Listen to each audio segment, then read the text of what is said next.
Welcome to the G5 Huddle. The College Huddle is the largest fan led college sports podcast community on the internet. The College Huddle offers its members a network of other podcasts and content creators to work with, giving our audience more in depth content. If you're interested in more college football coverage, then I highly recommend that you go and follow the College Huddle on X at College Huddle, our YouTube channel at the College Huddle Podcast, and visit the website thecollegehuddle.com, where you'll find articles and information from our 70 plus college athletic focused podcast. If you're watching us here on YouTube, please hit that like and subscribe button.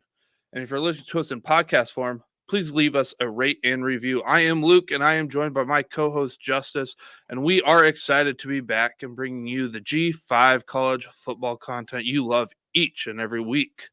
Welcome, Justice. What's going on, man? It's another beautiful weekend, Mother's Day weekend. So we're pre-recording instead of going live. Yeah.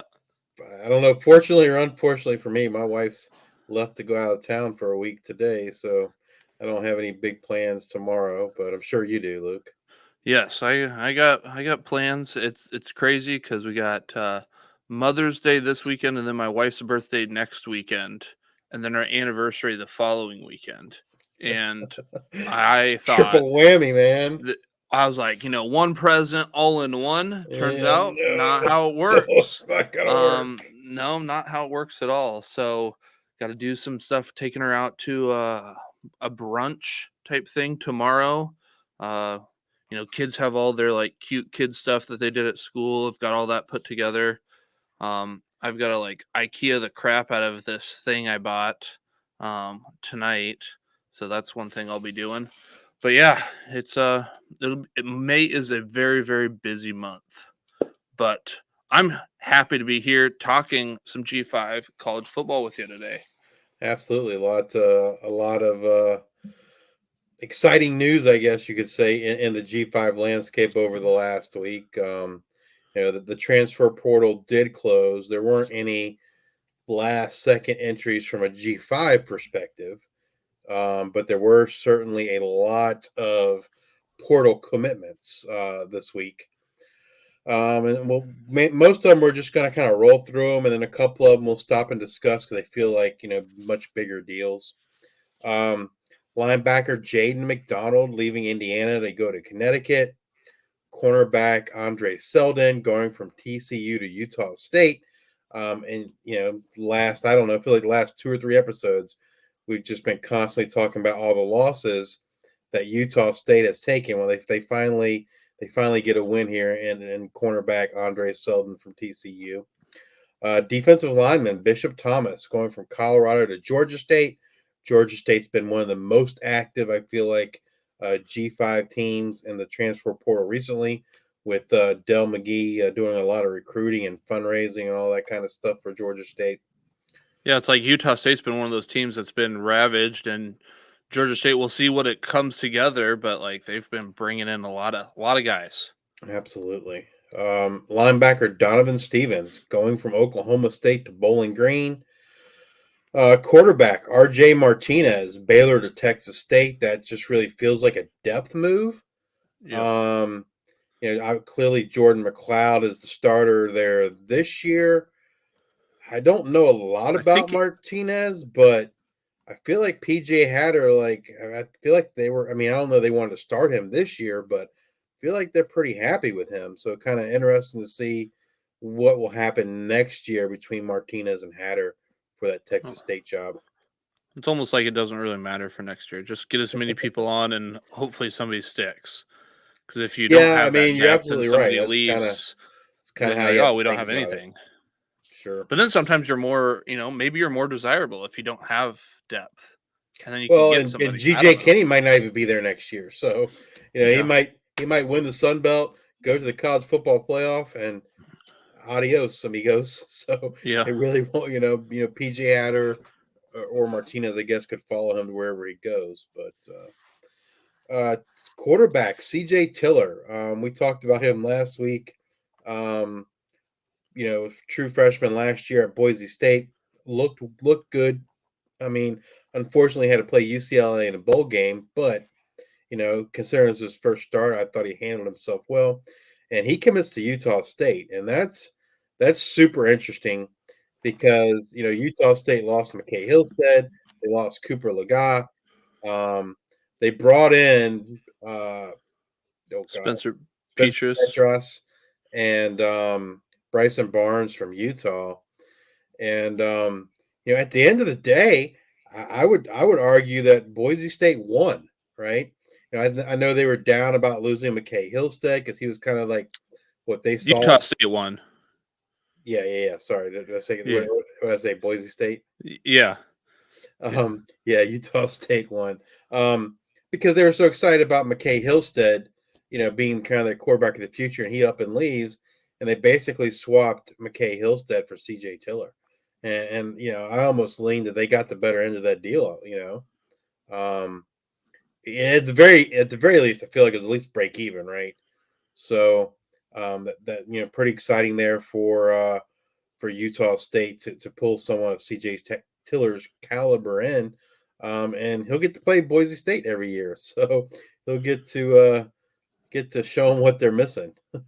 And it sounds like with talking with someone close to the team, it sounds like I thought this move like okay maybe CJ takes over that job right away, but it seems like Petrus Yeah, I is that doubt guy that. that they really like, and this is more of a move for 2025. They've got a couple of guys who'll be seniors, um, or one guy that's a senior and one other quarterback that I believe they're trying to land from a P4 school that will be a senior. So if they're able to get him, it'll be kind of best man wins in 2025. So a true quarterback competition in 2025. Well, I mean, like I said, Utah State has to be kind of happy where they are now, considering where they were, 2 weeks ago, for sure. Yes. Yeah, nothing.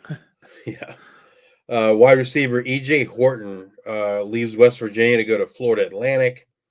Defensive lineman Demarcus Smith going from Ole Miss to UAB. Linebacker Khalid Moore, Mississippi State to Southern Miss. Quarterback Xavier Williams, UCF to Middle Tennessee. That one's mildly interesting. They got Luther Richardson there. They also got a freshman whose name escapes me. Williams seems like a different type of quarterback compared to what they have in the quarterback room now. So kind of be interesting to kind of see how that plays out there at Middle Tennessee. Offensive tackle Ethan Hubbard going from Duke to South Alabama. Offensive lineman Joe Cryer, LSU to Southern Miss. Another Georgia State addition, running back Sy'Veon Wilkerson coming over from Colorado. That'll be interesting because They've got we'll they, see they what that they've got a lot of pieces in that quarterback room now, right? They got Wilkerson, they got running Freddie running back. Brock. Yeah, Yeah. yeah. Yeah, that Um, running back room, like, and he didn't get a lot of runs, so I don't really know how good he is. But if you're going to a P4 right away, like, there's something that somebody saw in something. yeah, just But like I don't know, like I feel like that room could be a big committee approach, and with them adding, they got Wilkerson, C.J. Beasley, and Freddie Brock. So yeah, could see a three-headed monster there for sure. Running back Teron Keith, who came to Western Kentucky just in January over from Bowling Green and entered the portal again, and now he's off to South Florida. And that one makes a lot more sense. Like I was kind of befuddled why he went to Western Kentucky to begin with, just because they're not really known for using the running back a lot. And I well, feel like it's not like they, South Florida like uses it a bunch. I mean, they use it, but they use. I mean, it'd be hard not to use it more in Western Kentucky, though. I yeah, mean, yeah, I, yeah. th- I think, and I think what he offers to South Florida is a little bit of a different skill set than Naquan Wright. Naquan Wright's kind of a big bruiser. Teron Keith is more of a smaller, shiftier, pass catching threat. And so I think they can utilize that skill fairly effectively at South Florida, much more so than I think they would have at Western Kentucky. Wide receiver Shamar Porter going from Kentucky to Connecticut. He was a pretty highly rated recruit. I want to say like a 4-star maybe. Yeah, I think it was a 4-star, and yeah, they're pretty excited. Uh, different areas were buzzing about Porter. I don't want to say necessarily like all Kentucky fans, but just people who are into the recruiting business and such. They really liked him, and yeah, nothing really happened a whole bunch. I mean, not I that. mean, they had a pretty loaded room too, though. Yeah, so going to UConn is a interesting move, though.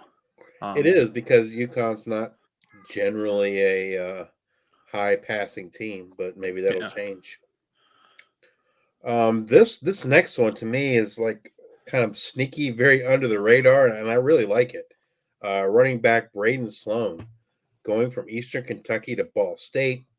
Eastern Kentucky, from a FCS perspective, that they like to run the ball. Man, they had kind of a 2-man approach there, and Braden Sloan was part of that approach. He led the conference in all-purpose yards last season with 1,636 total yards. He had 765 yards rushing, 10 rushing touchdowns, 40 receptions for 467 yards and 3 touchdowns. And then on special teams, he had 15 kick returns for 397 yards. Ball State, loses Marquez Cooper. And I feel like, Sloan is someone that can kind of step in and certainly help that running back room. And it seems like a very sneaky or under the radar type of addition for Ball State. I really like it. yeah, and I really like seeing the kick return yards 397 because we're at a point now where you don't really do a lot of kick returns, so that kind of shows that he's shifty. And let me tell you, he's going to need to be shifty running behind that offensive line because Ball State. Sorry, Ball State fans, but it's going to be a rough year. I'm sure you know, but yeah, Speaking, well, I go was going to ahead. say, speaking of Ball State, I forgot to put it on the sheet here, but Cal Kelly's coming back. Yeah, yep. And That was so, big. That was kind of big. It's like, oh, I kind of wonder what happened there.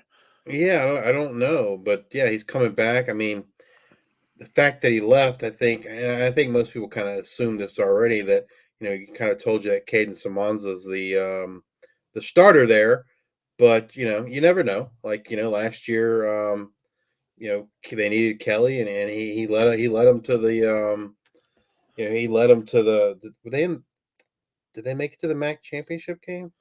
I don't I don't, remember.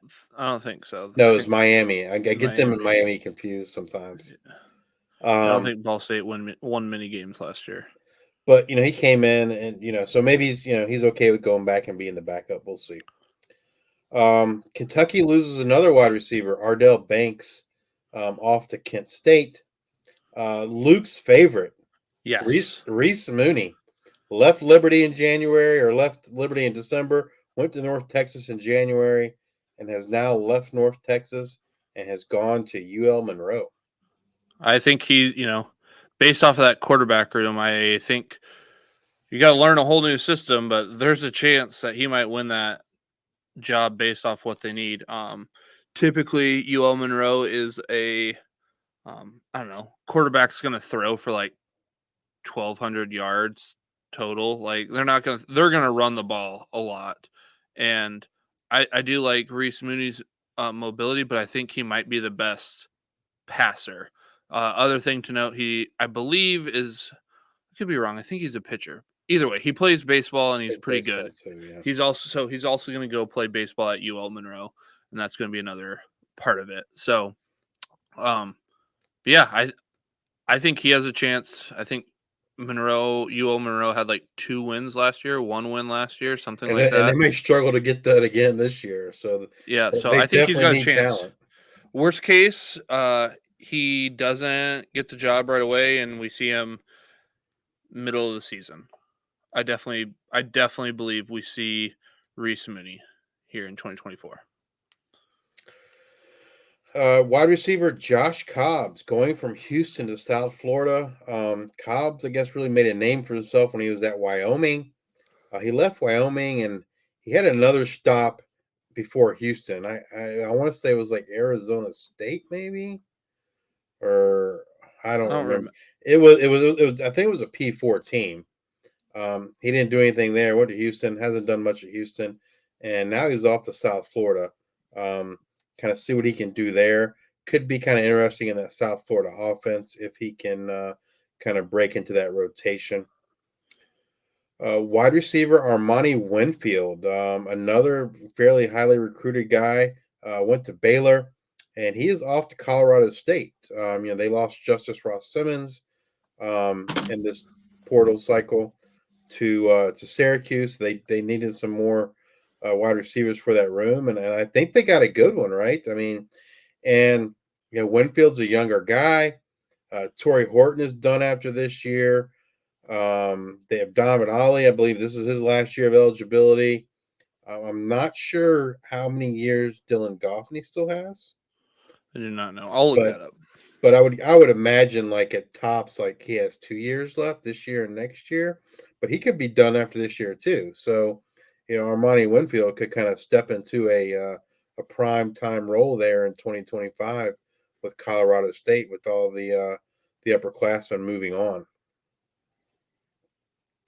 Running back Jawan Price leaves Syracuse to go to North Texas. I like that for North Texas. Jawan Price, I believe, was at New Mexico. Is that right, or is it New Mexico State? Um, but I don't remember which of the two it is. I know it was one of those two. He had a pretty good year. He parlayed that into a move to Syracuse. He hasn't really done much of Syracuse, and so he's dropping back down to the G5.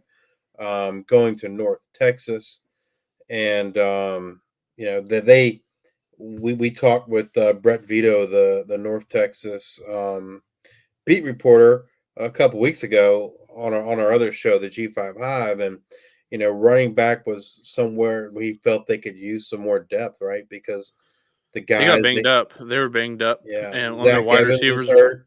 hurt. Trey Bradford was hurt, but now he's in the port. Now he's since left. Um, Ragsdale was hurt last year, so Yeah. definitely, So, Jawan Price was at New Mexico State, and Dylan Goffney is listed on the website as a senior. Now, whether that's a true senior or he's got a COVID year, right. Yeah, I mean, at most, I think he has 2 years at most. He yeah. could, he could, he could. I mean, they could lose, Horton, Donovan Ollie, and Goffney all after the season, which means Armani Winfield's kind of the last man standing. Yeah, and then Um, for that running back room, I was really excited to have Zach Evans there at North Texas, but he wasn't able to really stay healthy at Minnesota, and he has yet to be able to show that he's healthy at North Texas. So yeah. that gives me cause for concern. You lose, but then it's kind of weird because you have Ragsdale, who's probably the entrenched number one right now after talking to Brett, and he was hurt last year. I think a knee. So usually when it comes back from a knee, I think, and I don't know which knee it was, but then I think hamstring on the opposite leg is typically what is the next like injury that happens. Then you've got another running back that you bring in from the P5 or P4 in Zach Evans, and he hasn't stayed healthy. He's banged up. Then you have what's his name, Well, they had Trey Bradford, Bradford. and Yeah, then he goes to the portal. Then you bring in this a Price. So Price might have might he be might be the sneaky. last one standing. Yeah. So we'll see what happens there. Um, in general news, Missouri State joins Conference USA here in 2025. So it previously was announced that Delaware is going to also join Conference USA in 2025. So that's going to bring their total members up to 12. What do you think about what Conference USA is doing here? I mean, I think it's good for them. They need to get to 12 members. I don't know that it does anything to raise the profile of them as a G5 conference. I think they're still. It's pretty clear they're the weakest of the G5 conferences, in my opinion. I would agree, and I, Missouri State had I believe it was Missouri State, because I don't know Southwest Missouri State or whatnot, but I think Missouri State had a wide receiver go to Fresno State, so FCS Yes. um, go go to the FBS. So they do definitely do have they're a pretty good team. I live in Iowa, so I'm not like super far. Like I'm aware of them and know they exist, and they're pretty good at their level. So we'll see. And there's been some talk that Conference USA is not done, that they might want to add two more to get to 14. Um, but nowadays, if you want to make that jump up, you got to pay a $5 million entrance fee, Yeah, and that's a big chunk of change for some folks. If you don't know, when they kind of changed the rules, I don't know, was it 2 years ago? Maybe they changed it where you don't have to, like it used to be. You had to have a certain number of seats in your stadium, a certain capacity, and they got rid of that attendance and capacity rule, and basically said if you want to join, you got to pay $5 million. So, because I think Missouri State only seats like 15,000, maybe, which is just I wasn't below. aware of that, so that's Yeah, interesting. yeah, it was. They got rid of that whole capacity attendance thing, and said basically you can move up, but you got to pay $5 million. So because of that, it isn't. Most people don't think there aren't a lot of folks chomping at the bit to move up. The other ones I've kind of heard thrown around were Tarleton State, maybe Austin P.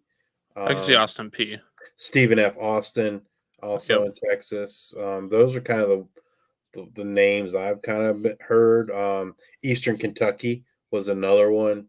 But yeah, I mean, I haven't heard anything official from like Conference USA saying that they want to be at 14, but there is some speculation that that's where they want to go.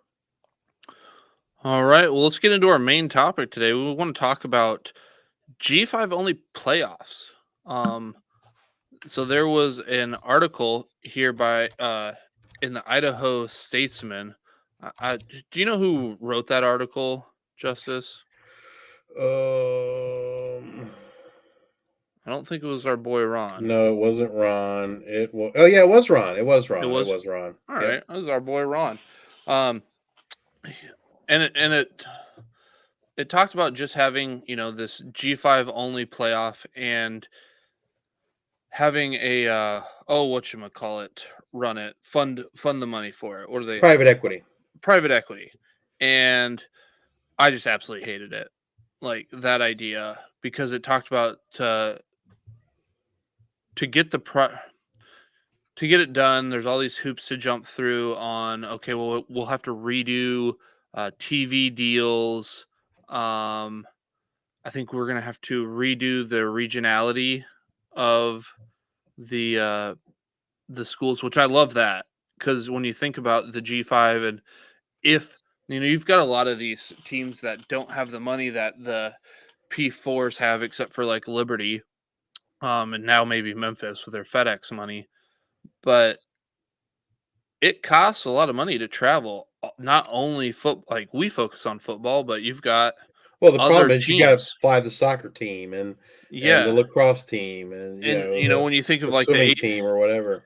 yeah, and you think of like, Big 12, you got UCF going to like Kansas State and Manhattan, Kansas, where you've got the ACC, Cal going over to Clemson.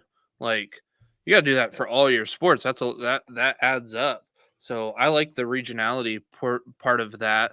But yeah, I just don't like anything that private equity is involved in, because once, you know, they even started there where they're like, well, we're gonna have to redo the TV contract money. Well, that means the private equity is gonna have a say in it, and they're gonna get a huge cut because they're gonna want theirs. And I don't know how much the schools will really thrive from the TV money as opposed to what they have now. I think it'll probably be worse, maybe a little bit the same. But then as soon as those private equities don't get what they want, they're gonna change stuff. Yeah, Those are kind of my thoughts. I mean Ron's article. I guess he was talking with the Mountain West commissioner and Gloria Navarez, and kind of her thoughts. She said like I don't know. She said she was in favor of it, and her two big reasons were, number one, like, we can't lose our spot in the college football playoff, right? Yeah, because you get the So, 5 and 7 right now, I think. well, they only get one team. Oh, so it'd be the 5. They're only assured one team, right? But in theory, they can have more than one. Yeah. Um, so they could have a more than one. They get one guaranteed, plus they can get an at large, I guess. Yeah. But basically, she said, well, we got to preserve that at all costs, right? Like, if you want to do a P5 only, I'm sorry, a G5 only playoffs, fine, but we still have to have our access to the current college football playoff model. And That was her first point. go ahead. And then her second point was what you alluded to, was kind of the money thing. Like, we have to see how the financials work out. Is it going to be, is the financial aspect going to be more lucrative than what we're doing now? Because if it's not, if it doesn't mean more money for the teams, then what's the point in doing it? It's kind of, And I could see them doing something where they kinda like private equities kinda like almost do like a little like street magic trick. It's like, "Yeah, this will help you," and it might for like the first couple years, yeah. and they're like, "Well, don't look at this cool thing over here while I'm doing this over here," and, almost like a balloon interest rate type thing for, for a house or Well, whatnot, where it's like, "Oh, crap. you We you didn't can see see that." you can kind of see the writing on the wall that the first contract, if you will, probably be fairly nice. But then, after the, I don't know however many years they signed a contract for, I don't know, 3, 4 years. Then you look at the TV numbers, and it ain't there. Well, then what's going to happen, right? The money's going to come down, and so, um, yeah, I kind of agree with you. I don't know that in the long term, from a financial perspective, provided they can keep their access to the college football playoff. I'm not sure that's going to be lucrative from a financial perspective long term.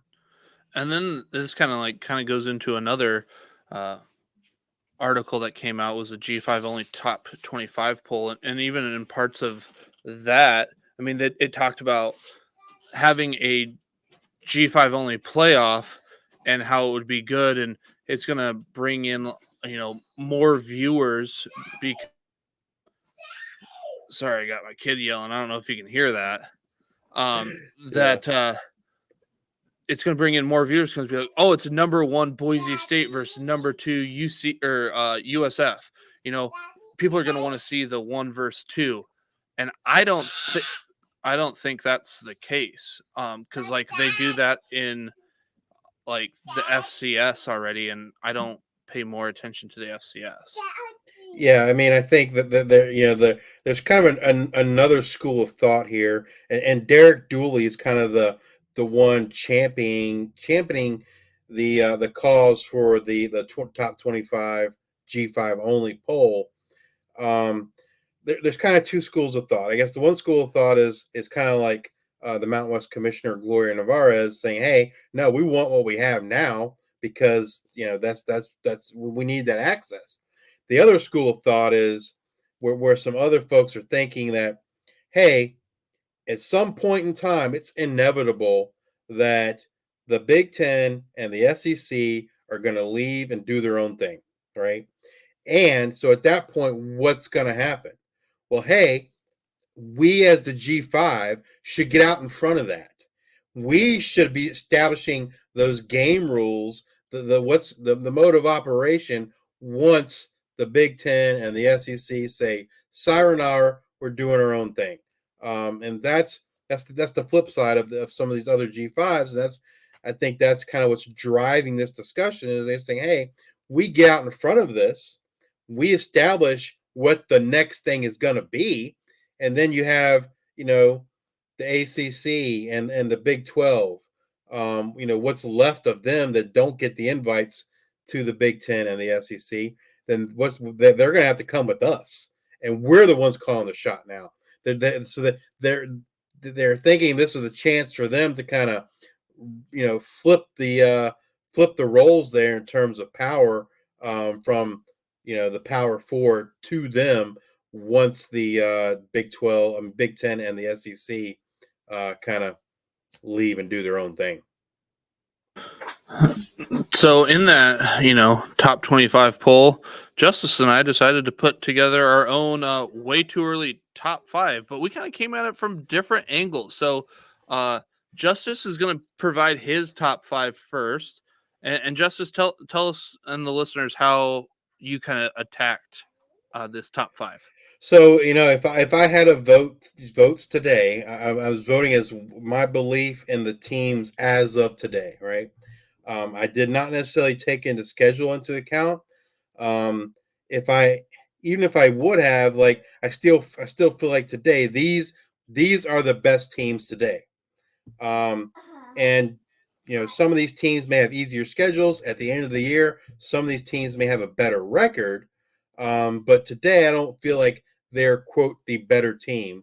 And that's kind of the approach I took. Hey, regardless of schedule, regardless of the record, like, who do I think is the actual better team? So this And is like last year when the argument was, I believe it was Tulane, Tulane, and is it Tulane? Is it Liberty? You're on the. In this case, it would be the Tulane side. yeah, I would have been. I would have been. I mean, I think even Memphis, right? I think there was other teams you could have made a case for that were better than Liberty. And nothing against Liberty. They played the schedule they had, and they went undefeated. But I mean, I think they had the 130th or 131st, 31st, 131st. So 131st the rated. last or the second to Is like last. next to last, like worst schedule, easiest schedule. So yeah, I mean, I expect you to go undefeated if you go when you got the easiest schedule on all of the land, and so and I'm not saying that had another team gotten in the playoffs and played Oregon that they would have beat them, but I do think it would have been a better game. Liberty went down and scored that first quick touchdown, and that was it. It was all Oregon after that. And I think any other team, probably would have gotten beaten pretty good, but it probably would have been a little bit better of a game. But anyway, that's kind of the basis for my top 5. So at number 1, I had Boise State. I just feel like they are, from a talent perspective, they're definitely one of the upper echelon teams in the G5. And then Memphis. I kind of feel like Boise State and Memphis are kind of like the top 2, and then we get like a little tier break to number 3, and then I feel like after number 3, even another tier break to the next 2. But Memphis, they've got also a lot of returning production, a lot of senior leadership on that team. Seth Hennigan, they bring in Mario Anderson, they return Rock Taylor. That defense was fairly solid last year, and so they're in the American. I would think they're the favorites to win the American this year. So I have Memphis number 2, and then number 3, a team that really came on strong towards the second half of last season, and that's App State. The defense kind of turned things around mid-season. Joey Aguilar returns. Caden Robinson returns. They have their usual stable of solid running backs. They have been pretty active in the portal, and where they've been active in the portal is, like, to me, where it matters the most, and that's in the trenches, offensive line and defensive line.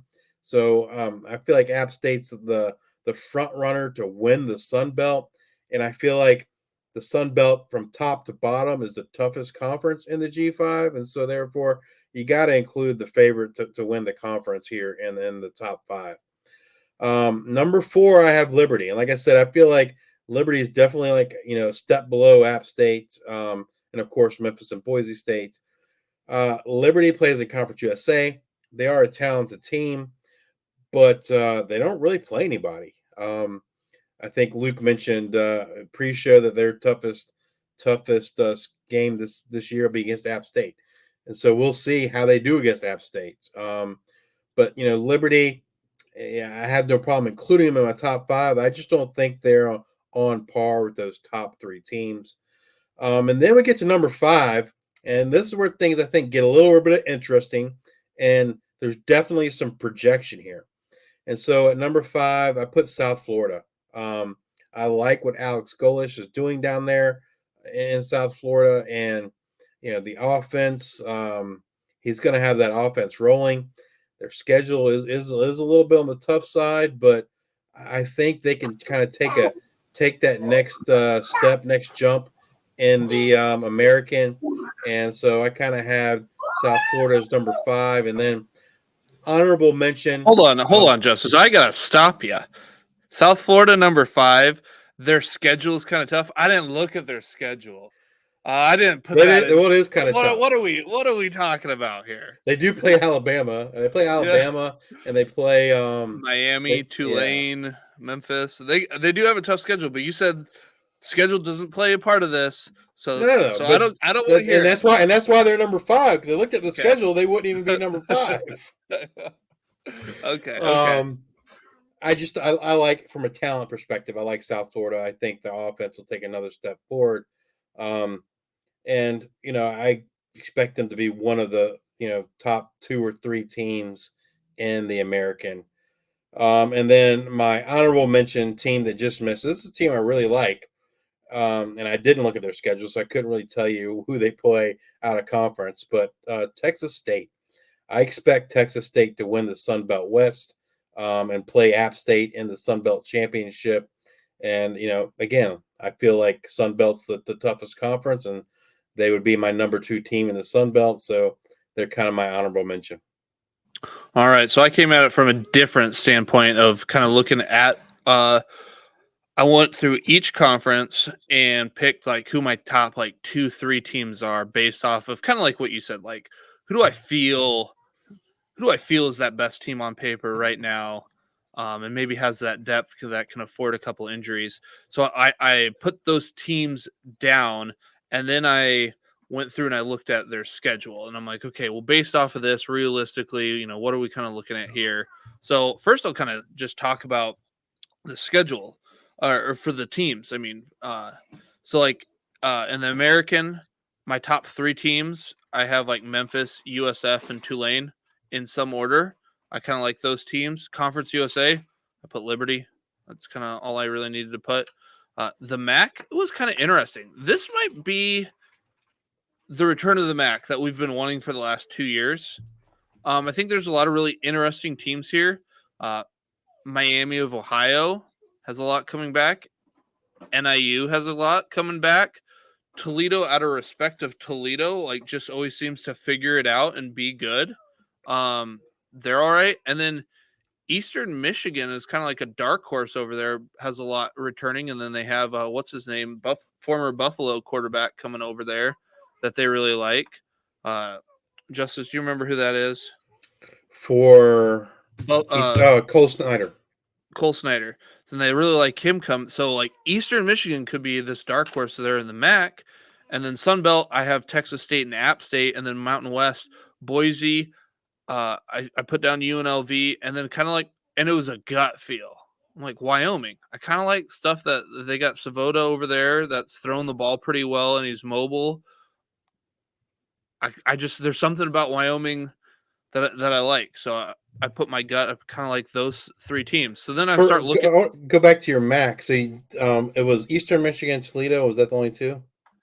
Miami of Ohio. Miami. Okay. Yeah. And That's who my favorite would be Miami of Ohio. NIU, Toledo, and then my dark horse is kind of Eastern. So then I went through and I'm looking at the schedule. I'm like, okay, Memphis doesn't really play a whole bunch of hard teams. Like they might, I think they have like one like P4 team. I think it's Florida State. So depending on how Florida State's kind of looking, they get them early, they might squeak out a win.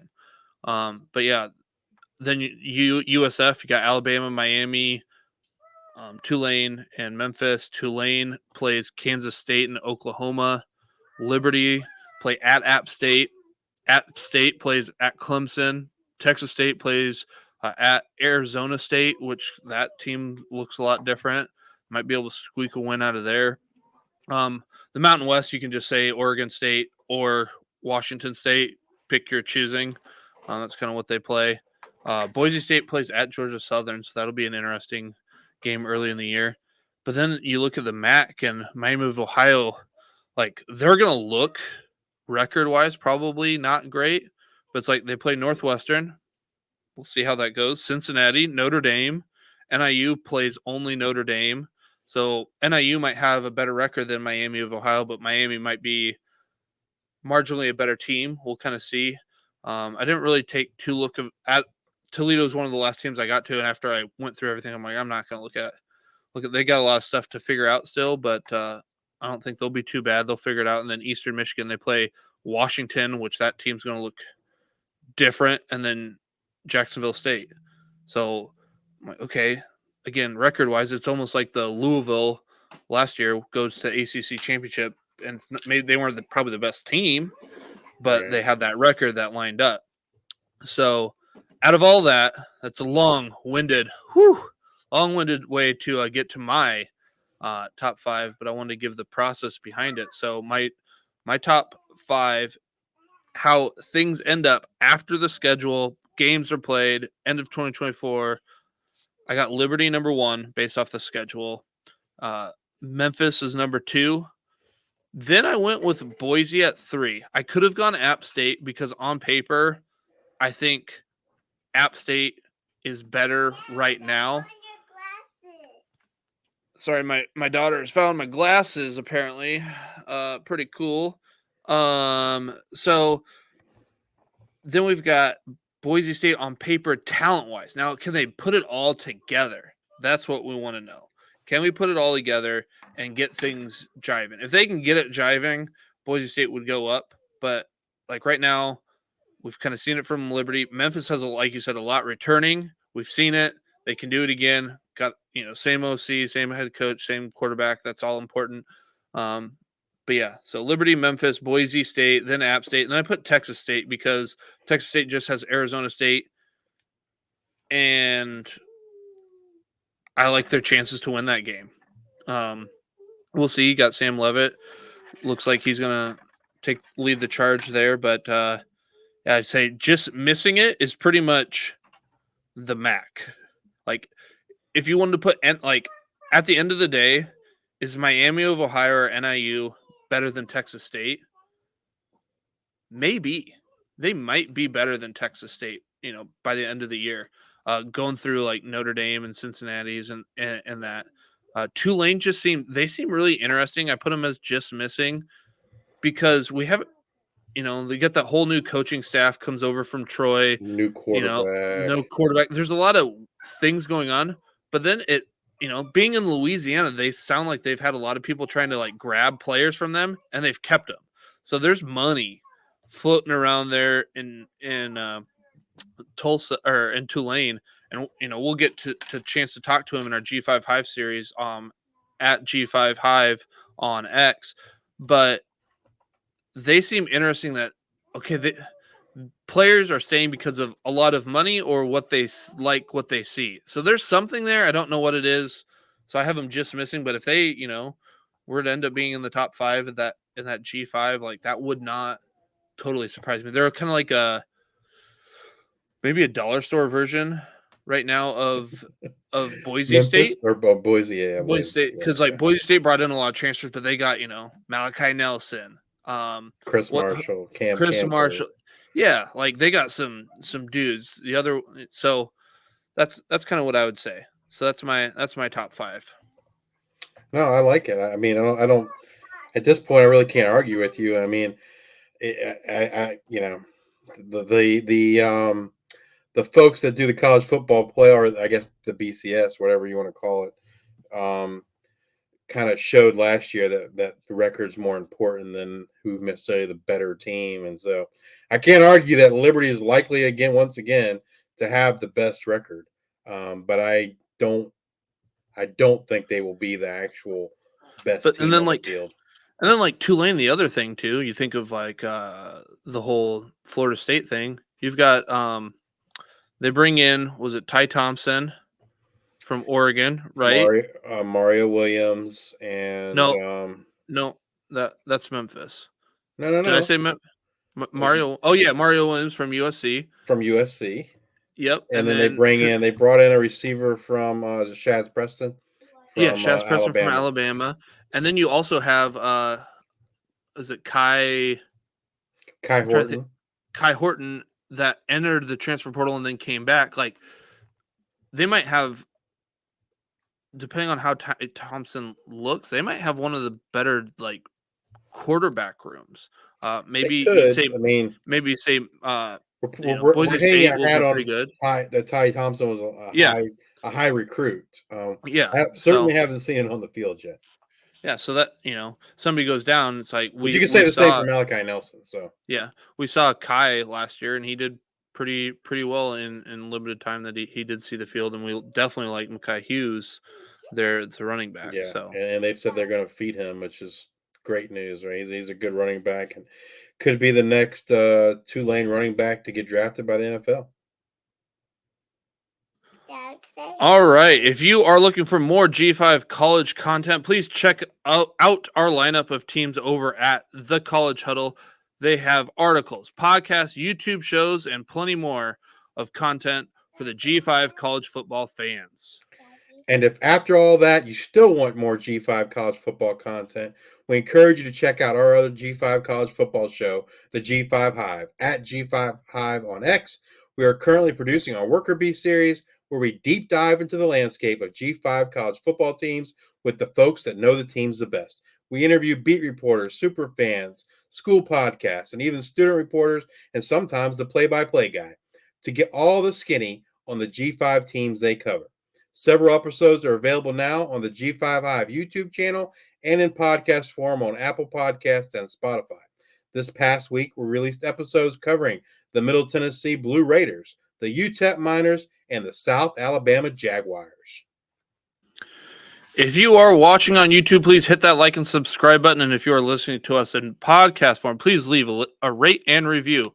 With that, we wish you all your field goals be right down the middle, and your favorite team always gets the W. Until the next time, we are the G5 Huddle, and thank you for your support.